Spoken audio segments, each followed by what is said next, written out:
Welcome everyone to episode 398 of Just Joshing. I am your host, Joshua Penteleresco. I write stuff in podcast 2. Today is Storytime, Cloud Divers, Chapter 5, Parts 2 and 3. This is my first double in a long time. Kind of excited about that. It was really cool to actually put this all together. But my guest this week is Josephine LoRe. And it's cool to have her. We're doing something completely different this week. She's releasing a version of a poetry album. It's badass. Definitely worth checking out. Josephine is an amazing human being. I loved hearing her read throughout the summer so far. But to continue down this journey, I thought we're just going to get into mine, and then we'll talk about what happens afterwards later. All right, let's go. This episode of Just Joshing is sponsored by Indie Imprint. Indie Imprint supports creators by creators. Whether you are writing a book or creating a video game, Indie Imprint works with its clients to produce, edit, and present their projects to the world. For more information, check out their website at www.indieimprint.com.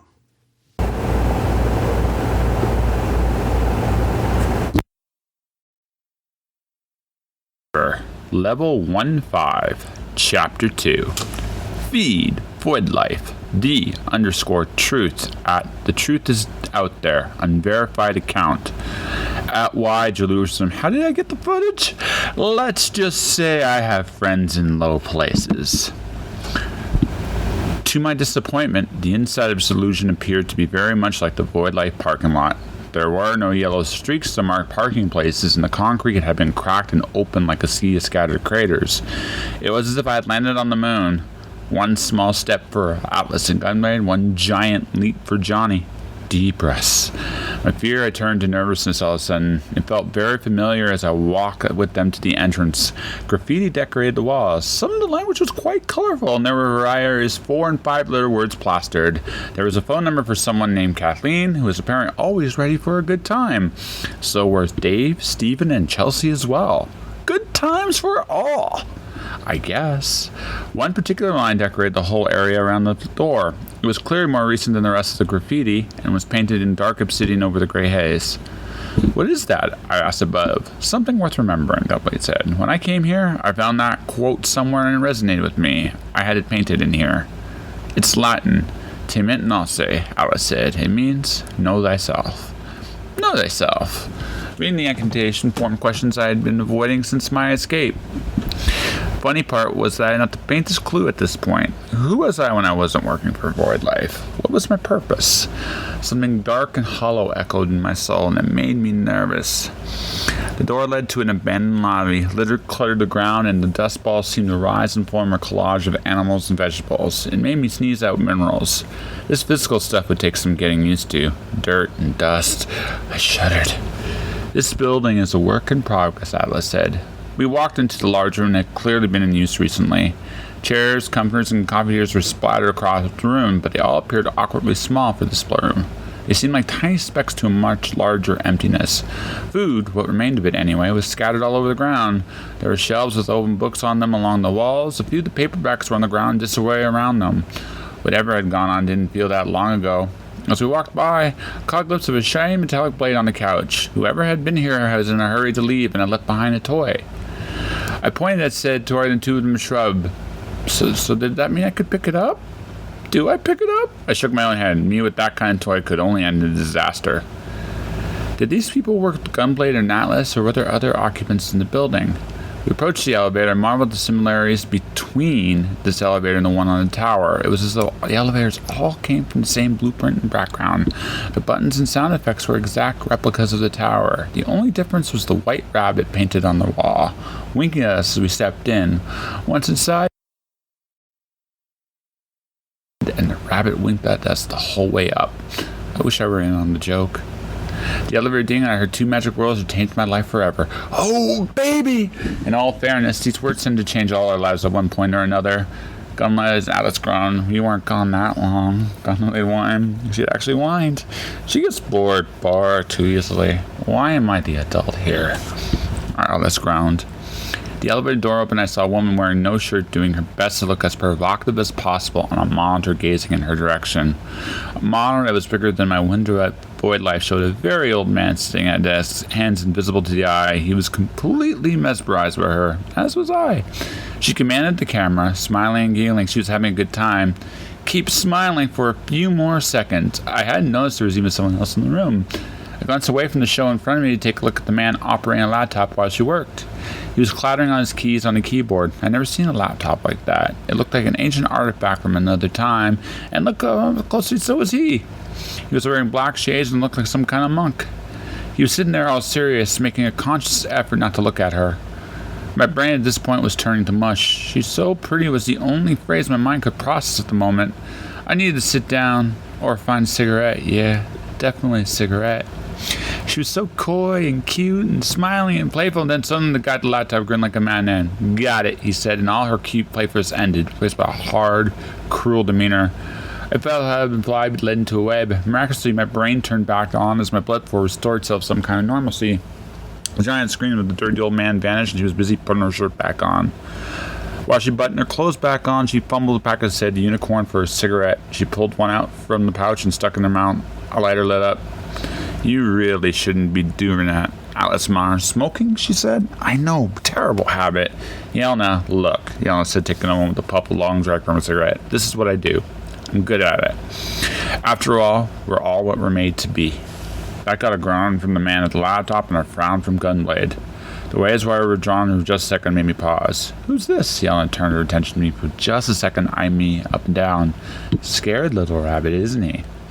I gulped and blushed like an idiot. She was beautiful, and I wasn't used to being appraised by pretty women. All I could do was keep my tongue in my mouth and try to sound dumb. When a blowjob, the playfulness had returned, if only in her smile. I went super red, and she laughed. What are we going to do with you?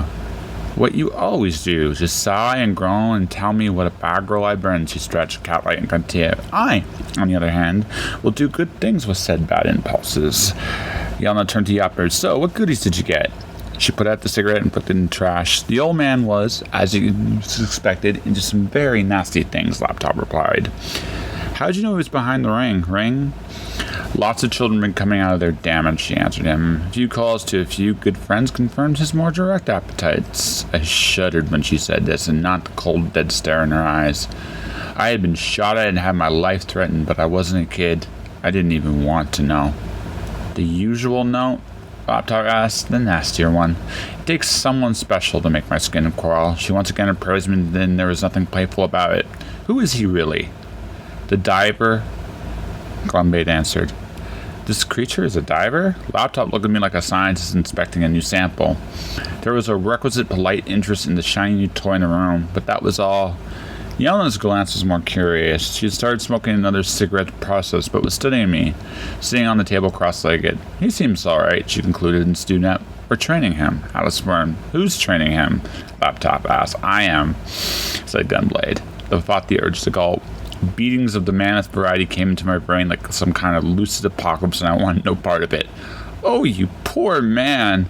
Yelena hugged me, and somehow I felt better about being trounced. Yeah, she smelled nice and felt soft and happy, and I felt all those things that my brain tried to shut down and hibernate into a sea of happiness. But I did felt better. Preparing program, Laptop announced, clacking his keys at breakneck speed. Training was about to begin. Cloud Diver, Level 1-5, Chapter 3. Feed VoidLife. Account _truth at The Truth Is Out There. Unverified account at KRedSky555. Use waffles for baby teething. Make sure they're so big baby can't eat them. Should be fine. #baby tip. Comfortable? Yelena asked sweetly as she tightened the straps to my wrists. I did my best not to wince. The leather felt dirty compared to the soft, comfortable chairs VoidLife provided. There was a rawness to this place I hadn't felt in a long time. They had no true wireless network connection out here, which forced me to use more primitive options. In my own humble beginnings, diving to the system in my college days, I had gotten drunk and I actually had the procedure done to physically jack myself into a system. Only the most hardcore of divers did it. It had advantages. Connections were more intense than going to the standard systems VoidLife have. That had obvious advantages and disadvantages. After a few rounds, I decided that this physical jacking concept wasn't for me. Once I got in the job at VoidLife, I hadn't needed to use it. Here, I now had a physical jackling to the modem in the back of my hairless neck. There was a slight chill where hair used to be, and I could feel the electricity pulse into my nervous system. I wondered if the Sawyer brass at the base of my chair was a more ancient model. I've heard of the accidents divers have had in the past with the older builds. Hopefully they fix all the bugs in this one. Peachy, I finally lied to her. She smiled. Such a brave little soldier. Yelling across my cheek. Play nice. Gunblade was already in her chair, as relaxed as I'd ever seen her. Laptop was with us with the headset ready to operate this training program. As Yana was about to press the button, a concerned answer read that I should have asked a lot sooner. What kind of training program is this? All three of them grinned, the kind of smile that turned me into a sacrificial lamb at the altar. Yana pushed a button and the world went white. It didn't quite feel like the same kind of dive it did with VoidLife. There was no empty, aimless falling into the system. It was more of a controlled fall. It was diving into a system at warp speed and sinking into the water. My landing was discombobulating. The ground dipped like wicker, transforming to pixelated shapes not possible in the real world. Just as quickly as the ground fractured, it reverted to a seamless floor that looked and smelled like tarmac. I was in the middle of the road, surrounded by skylares and other buildings. Gunblade stood in front of me, clad in full steampunk regalia with a corset and tight leather.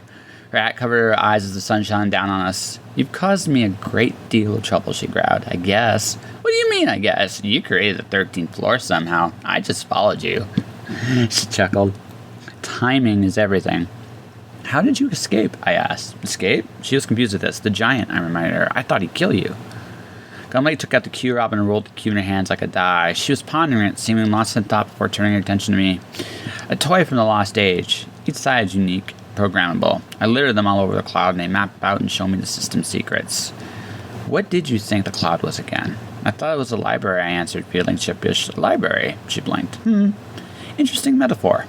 Once upon a time, it was a storage system. People would download their lives into the cloud and let that information stay there, scattered. Systems like the tower replaced the cloud over time until it was forgotten. For the most part. Most part? She started rolling the dice a hand considering. Some of us find fascination in older systems like the cloud. They show different ways of doing things that aren't thought of today. Why are you so interested? Silence answered me. Not gonna answer? More silence. I got the hint. Why are you letting me ask questions right now? She no longer collude. She looked faster than a speeding bullet. By reflex, I caught it. The hand voiced its protest at catching such a fast-moving projectile with throbbing pain. Gunblade nodded. Impressive. You have a naturally strong self-image. Does that mean you'll answer some questions? I ventured. In time, she acquiesced. For now, we should start on your training. I'm not going to be able to teach you everything in one day. Your diamond needs to be found soon. Not to mention that others are looking for him. Not bad logic for a diamond, Gunblade frowned. She took out her gunblade and shot me in the chest point blank. I flinched at the anticipation of the bullets going through me. To my surprise, nothing happened. The bullets bounced off me and tumbled into the tarmac. I heard the shell spin out. Gunblade glanced up and spoke. He doesn't have time for me to go easy on him. Go to condition arms. I don't want anything broken, but pain is going to be necessary. Understood? Yes, ma'am. Lathi's voice sounded loud and a bit embellished. I winced. This being watched by human eyes from above was going to take getting used to. Gunblade pinched herself and after a moment, nodded. Good. She turned her attention back to me. From here, I'm going to teach you the basics of survival in the cloud. This kind of diving is different from the diving done in VoidLife. This is more dangerous and the consequences to your mind are permanent. My thoughts turned back to the safety mechanism that VoidLife provided. I missed my tablet. Fight me. Oh boy. Fight her. How? Too late. I fell to the ground, feeling every scrap of exposed skin clashing with the concrete. Judging by the agony I felt, the concrete won. My chest felt like it was burning where the bullets had found their mark. They for sure weren't bouncing, not me anymore. I win, she said matter-of-factly. Game over. The agony in my lungs when I tried to stand up agreed with her assessment. Why did this hurt so much? VoidLife never felt like this. There'd be jolts of pain here and there, but they felt like sweet caresses compared to the power of these little bullets from a gunblade. I could still see the smoke and smell the sulfur. If this was the cloud, you'd be dead. That's harsh. You think the world bears about harsh? Dead is dead. Her smile was all teeth and her eyes are all ice. I wanted to protest, but realized she was right. I also knew she was up to something else. You trying to discourage me? Yes. Her honesty gave me chills. For some reason, I wasn't afraid. Instead, I looked back at her and said not a word. Not gonna work? No? All the teeth came back. Then let's begin, shall we? Begin? This wasn't training? She nodded and I gulped. Oh boy. One of these. And yeah, I enjoyed this chapter. You guys are going to enjoy what's coming up next for Johnny and Gunblade as we do the training montage. I always love kicking Johnny's ass. I gotta admit, it's kind of one of the fun things doing the entire Cloud Diver series. I'm kind of having fun with him in the sequel. He's dealing with giant cupcakes, and really, what's not to love about giant cupcakes? But I digress. That's going to be probably early next year. But we're going to talk about what's going to happen for the remainder of this year. Cloud Diver is going to come to an end probably by the end of August sometime, or maybe early September. Where would you like me to go from there? Alice Zero will follow. That will have to happen as well for at least a month. Alice Zero, probably 4 to 6 weeks of Alice Zero. And then after that, well, it's up to you guys. An original series just for the podcast, or my next novel. Let me know. But the guests, no matter what you guys choose, will continue. And I have a great one this week, doing an original album.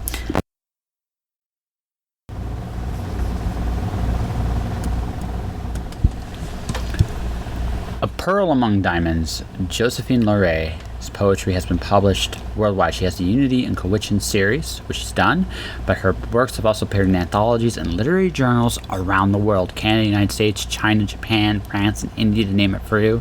She is a world-class storyteller, a poet extraordinaire, and one of the coolest people I've met this year. I present for you the one, the only, Josephine LoRe. Hello, this is Josephine LoRe, and I would like to share some poetry with you. I'm coming to you from Calgary, Alberta, and you may hear the occasional bird or lawnmower, or perhaps the wind and the chimes as I read from my backyard. And this podcast is for Joshua Pantalaresco's series. Again, my name is Josephine LoRe, and I would like to start with a poem entitled Time. Is this all, you may ask, when your time is up at last?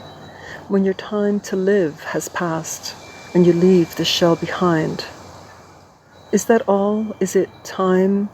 Has it been enough? Is there ever time enough?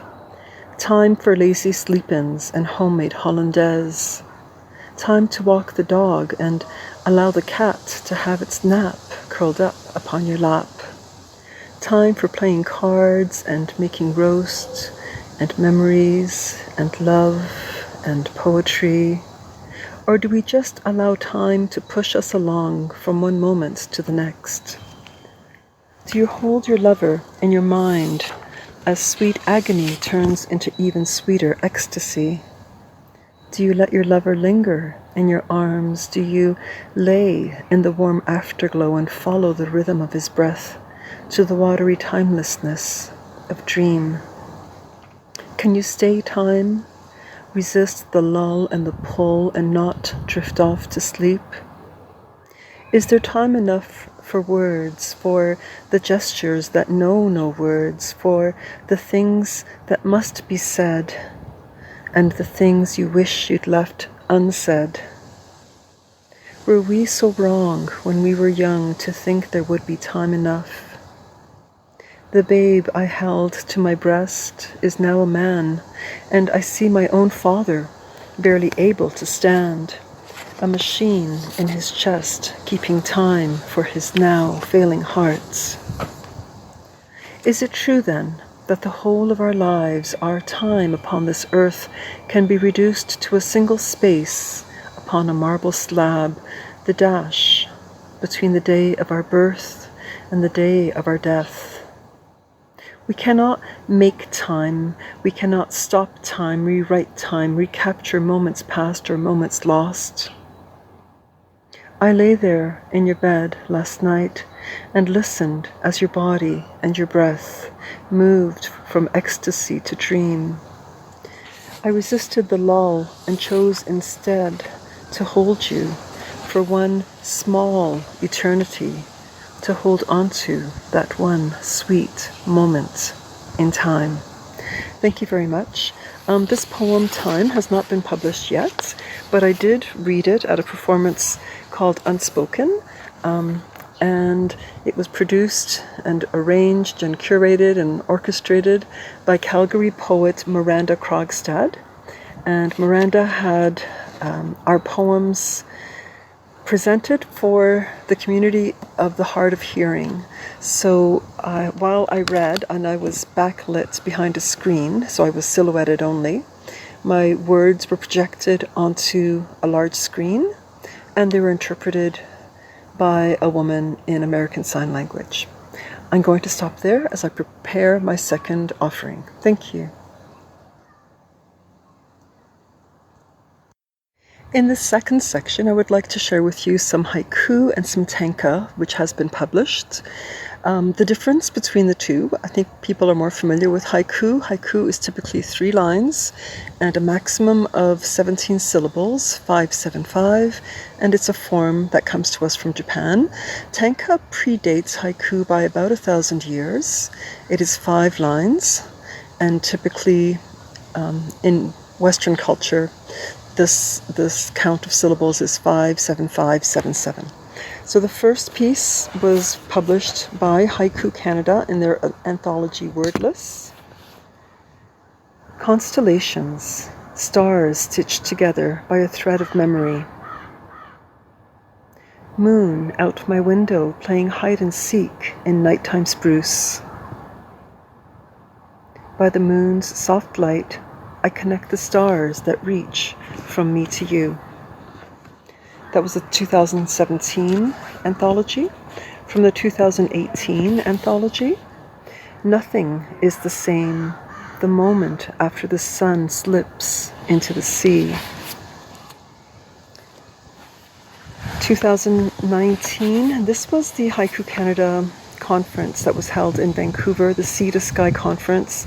I collaborated with 4 women from a Vancouver haiku group, and we presented something called Women Echoing Women, a Haiku Enchantment, where we took we took our poetry and translated into source languages. This was mine. Magnolia petals, 1,000 butterfly wings waiting to unfurl. From the Haiku Canada Review in 2019, Eagle's wings slowly stitching the gap between sea and sky. And now some tanka. This is from Gusts, which is published in Vancouver, and it's a journal of contemporary tanka. Accidental brush of a hand against bare arm. Elevator going down. Gentle realization that my marriage was over. True story. And the last one is also from Gusts, and it's from the spring edition 2020. Wapiti, I'm not sure if you're familiar, but wapiti is another name for elk. It is the indigenous name for the animal, bigger than a deer, smaller than a moose. Wapiti calls in purple dawn, his bellow resounds, filling this valley with yearning. And I'll stop there. I'd like to state that my work can be found. I am Googleable. I'm not sure if that's a good thing or a bad thing, but Josephine LoRe Poet, all one word and no capitals needed, will take you to my Wix website, so josephinelorepoet.com, and the spelling of my name is Josephine, LoRe, LO, followed by poet, POET.com. My next offering is from the first publication of my work by Calgary company called Loft 112. It's a creative enterprise in Calgary's East Village. And I would like to read a poem entitled They Stand. And what I'm referencing in this, some of you may be familiar with it, some of you maybe have forgotten, but a few years ago there was a protest in North Dakota, a protest, Indigenous peoples protesting their right to the land. So this one is called They Stand. They stand among the people on sacred land, among the women and the elders and the children and the men on horseback.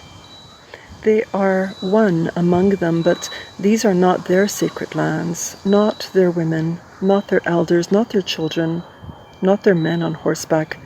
They stand as one among them to save the sacred lands.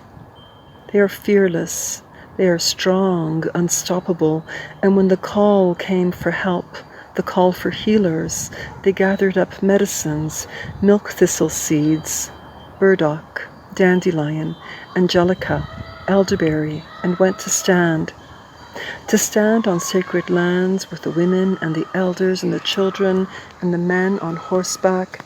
They are not terrorists, they are not rebels or the enemy, although they stand against the enemy. The men in black, the men with clubs and guns filled with gas and rubber bullets, the men with cannons of water to blast in temperatures near freezing against the unarmed women, and the elders and the children and the men on horseback who fight back with words and prayers to save their sacred lands, to protect their sacred Mother Earth, to keep sacred waters blue from running black. They stand fiercely, and yet they are not terrorists. How do I know? I know, for they lived with me, they lived in me. For 42 weeks they lived within me.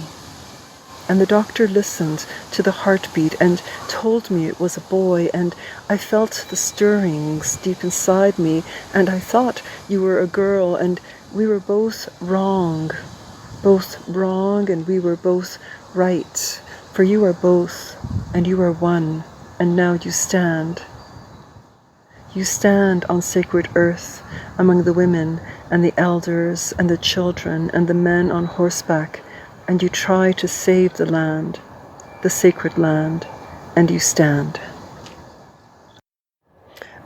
I failed to mention the name of that last publication.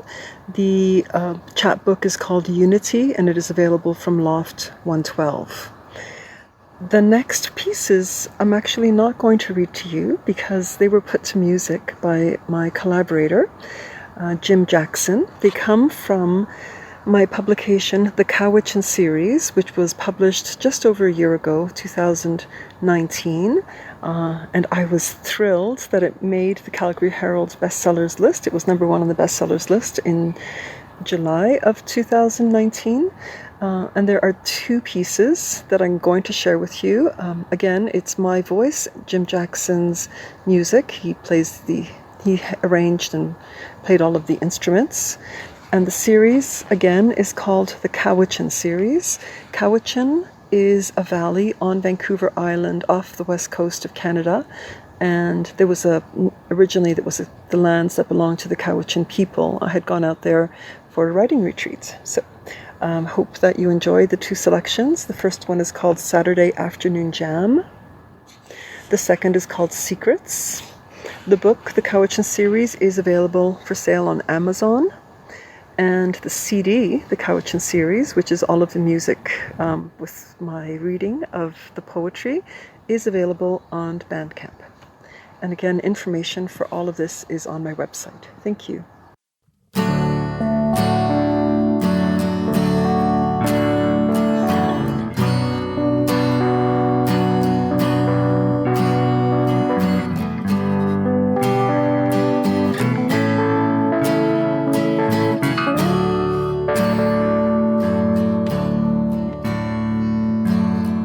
What secrets have you to share with me? Waves licking rocky shore, mid-morning light dazzling, wind lifting hair.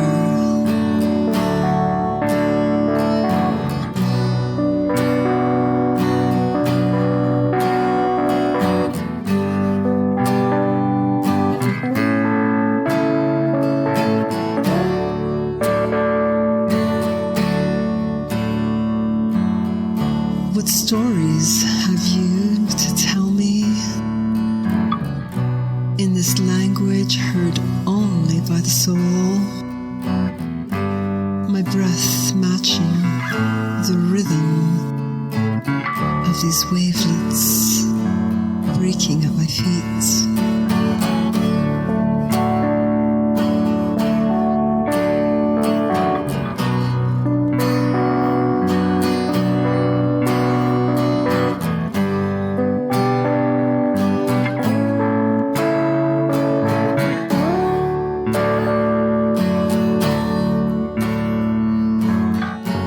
Clouds stretch out like time, like cotton batting, thinning, then dispersing, hiding, then revealing the old bones of his land.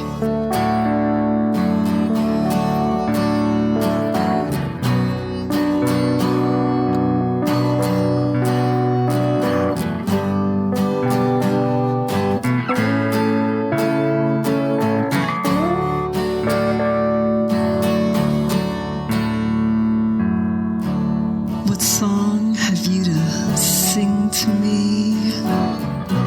Lyrics lapping, wind caressing, sunlight softly stroking my cheek like a lover, like a child.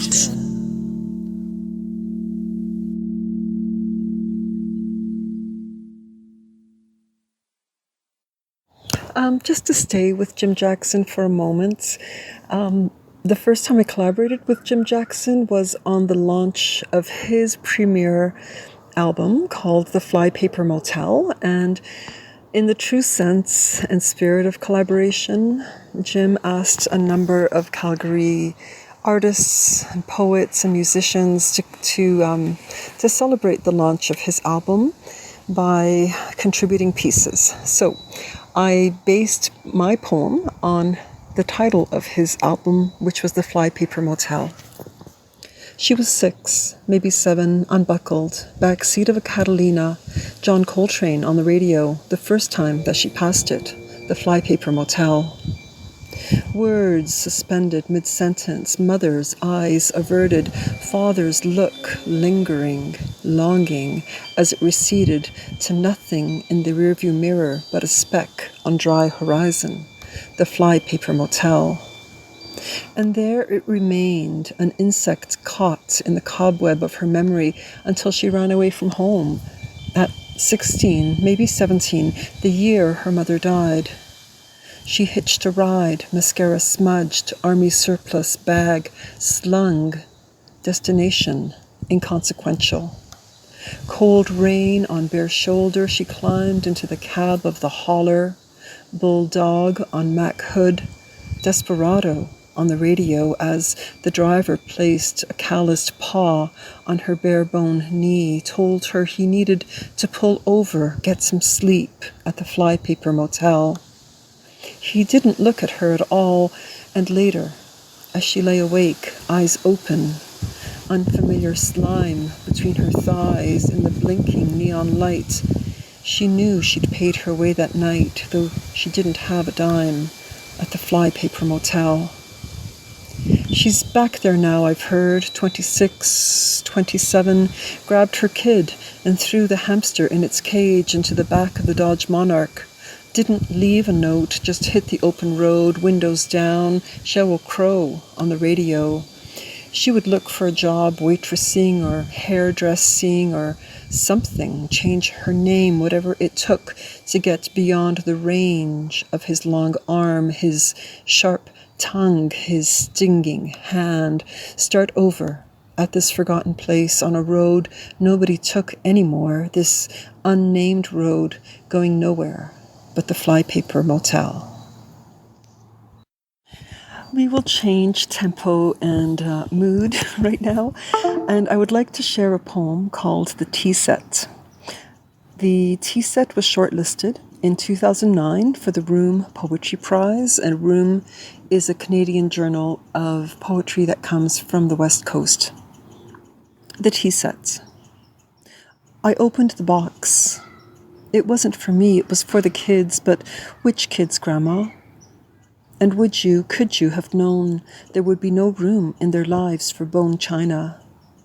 Not while they are 10 kilometers deep into forest from the helicopter drop zone, helicoptered in because of fire, planting trees from a belt slung low on waist, a shower, a luxury, no cup of porcelain tea. Not where they are climbing unnamed peaks with a snowboard and avalanche pack on their backs, or canoeing in the evening on a glassed lake. Life simple and clean, a girlfriend, a black cat. Not while they are gearing down and riding up the mountain on a fat tired bike, covering their radiant bodies with tattoos and glitter, blue lipstick, feathers and rocks and bones and sticks in their hair. So I serve myself a solitary breakfast on this translucent porcelain, scalloped edge, trim of gold, leaf patterns with dot of opalescent turquoise, like peacock feathers accidentally dropped into the city from which the fledglings have fled for the air and the sea and the peaks of BC. You were born in a generation of painted nails, careful coiffes. No one saw your tears when your husband's plane went down. Like Jackie Kennedy, widowed the week before you, you bore your grief alone. Photos show only a world of black and white. And I, in this foothill land I call home, although the last generation is in Ontario and the next on the coast, I roll my stone to the top of the mountain every day and fall asleep alone. A small correction. I had said 2009 for the Room Poetry Prize. It was actually 2019. This poem was published in 2019 through the University of Toronto, the UC Review. UC stands for University College, and that's where I graduated with an undergraduate's degree in modern languages and literature before continuing on to study in France for my master's degree in comparative literature, poetry. And after that, I completed my bilingual B.Ed, Bachelor's of Education in Laurentian, Ontario. So this poem was published in the UC Review 2019. It is called Bicycle Time. In my dream, my father slung one leg over the bicycle frame, turned to wave goodbye, and I knew I was not ready for him to die, not ready to hear the red dread snarl from the blackness outside the circle of light. When I was a child, my grandfather fashioned me a zigzag set of teeth from an orange peel. I grow old, finalement je comprends. This might not be the life I want for my last days. I face my fate, and yet I will not do any yoga today. I will not write. I will not walk the talcum powder sand of a California beach, or eat a fresh-picked peach, or watch the orange ball sink into sky of red-black. I will shower, eat my toast, and try to silence the beast in its mangy coat with blood-stained yellow teeth who stands waiting outside the orange glow of light, of life, and beseech him to grant me more time. Writing is not something that you do in isolation. I have to thank everybody who has mentored me and people I've taken classes and workshops from, and people who probably don't even know they inspired me, like Leonard Cohen. So this poem is called Into Panic, and it's inspired by a line of his from, I think, one of his latest collections, but I don't remember the poem it's from. It was given to me in a prompt at the Alexandra Writers Centre. The Alexandra Writers Centre is a writing space in Calgary, and I'm a member of that group. I have taught courses there on poetry and metaphor. I'm also a member of the Writers Guild of Alberta, a member of Haiku Canada and a small haiku group called Magpie Poets, and I'm a member of the League of Canadian Poets. And so I have to thank the League of Canadian Poets for publishing this poem, Into Panic, in their series Fresh Voices, number 18. Into Panic. When I wake up into panic, my heart racing, my mind blank, I reach for your slender collection, the first book of my New Testament.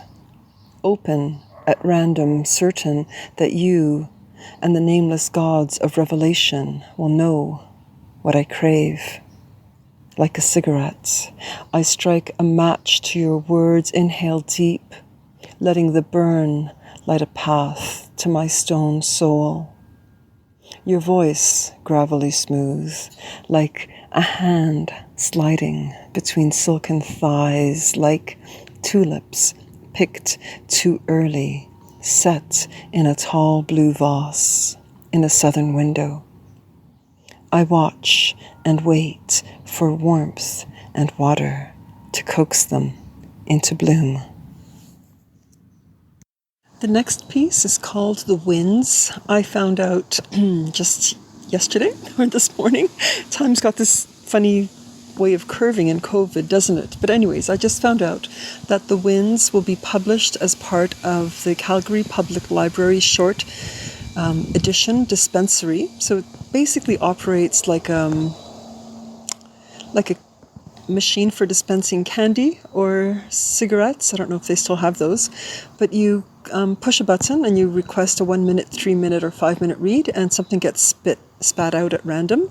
Last year's short edition dispensary stories were collated and anthologized, and the title for the collection is Tap, Press, Read, and on my website, there's directions for how to get a copy if you're interested.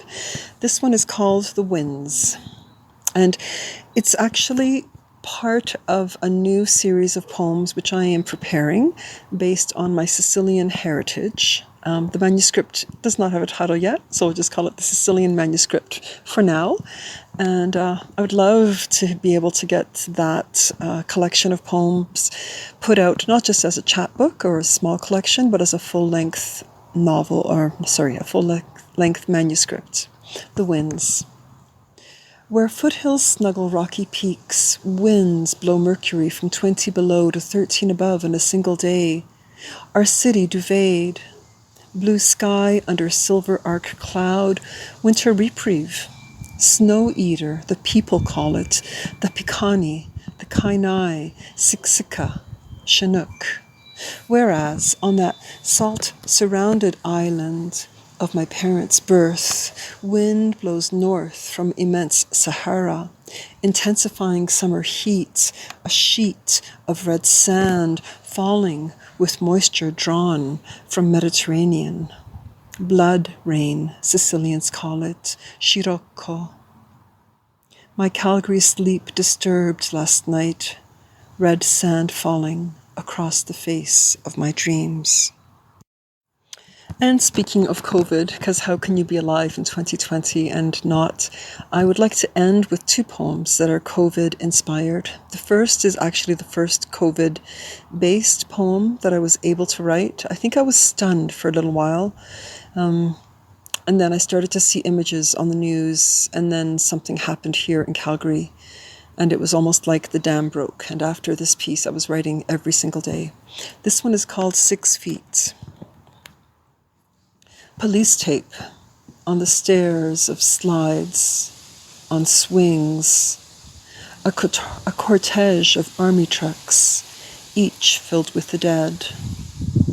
Bodies in black bags, no bedside deaths, no funerals, no gatherings, no weddings, no Sunday dinners with grandma and grandpa, no hugs. 6 feet is the minimum distance, feeling buried, standing up. Outside flickers, magpies, squirrels, hares turning slowly brown, ice melting, days lengthening. And the only music that fits is the dirge. And at the playground, there is police tape. Empty slides, empty swings. Thank you. And for the very last piece, I would like to share a collaboration. Again, I wrote the poem, and it's got a complicated title, Quarantaine, which is the French word for quarantine or 40 days.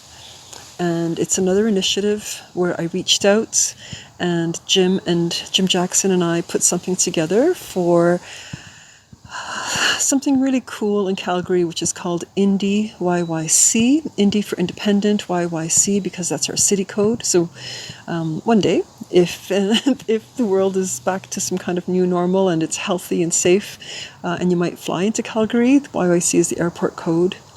Indie YYC is a really cool collaboration of artists, musicians, visual artists, poets, writers, and our work gets posted to a Facebook page. So this last piece is Jim Jackson and myself.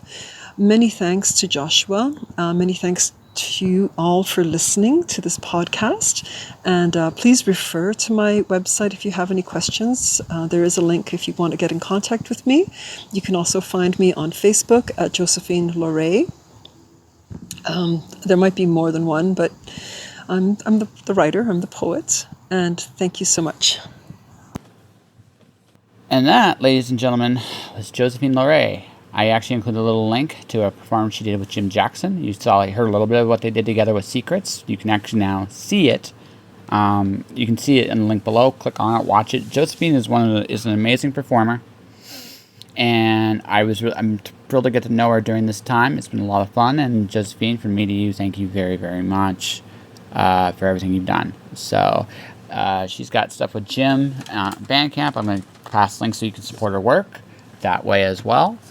And thank you guys. So thank you for another edition of Storytime. That will do it for this episode. Just Josh. If you want to support the podcast, you can do so a number of different ways. You can subscribe to the podcast. I'm on iTunes, Google Play, Spotify, Stitcher. I'm also on YouTube as Joshua Penteloresco. Click the subscribe button to any of those places. Tell people what you think about it. Let people know just exactly what you think of the podcast. Share it, pass it around. That'd be great. If you want to financially support the podcast, there is actually now a tip jar where you can actually tip the show if you want on the main page on Podomatic. Click on the link. If you want to put in a couple bucks, that'd be cool. If you don't, that's fine as well. You also got my book, The Cloud Diver, which is available on Amazon, and you can definitely buy it there. I have merchandise available at jpenteloresco.redbubble.com. My Twitter and Instagram is at jpenteloresco. My Facebook page is Joshua Penteloresco, author, podcaster. Stay inspired. Keep chasing your dreams. Keep on living. All right. See you guys next week. Josh.